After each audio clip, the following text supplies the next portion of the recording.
माथि आज्ञा गर्नुहुन्छ।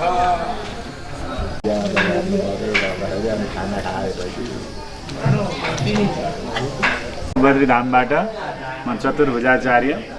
अहिले यो पुरुषोत्तम मास चलिरहेको छ।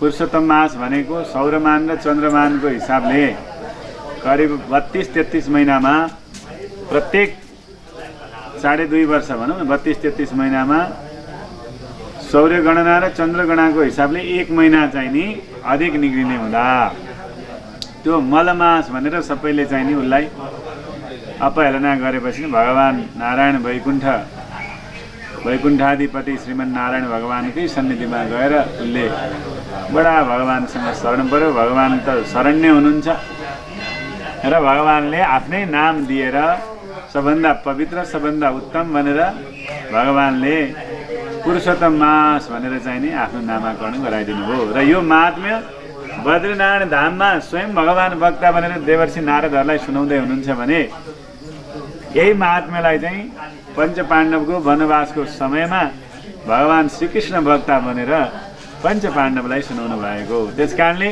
यो काठमाडौँ बद्रीधाम राजधानी नेपालस्य उत्तरे काष्ठमण्डपे शान्तिधाम निवासाय बदरी साय मङ्गलम। यो बद्रीनारायण धाम यो काठमाडौँमा यो दिव्य महात्म्यमा 1 महिनासम्म एक मेला चलेको छ। यहाँ हजारौँ हजार दैनिक भक्तहरू आउनुभएको छ।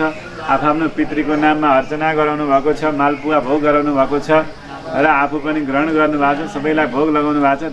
दैनिक 10,000 भक्तहरूले यहाँ भोजन प्रसाद गरिरहनु भएको छ।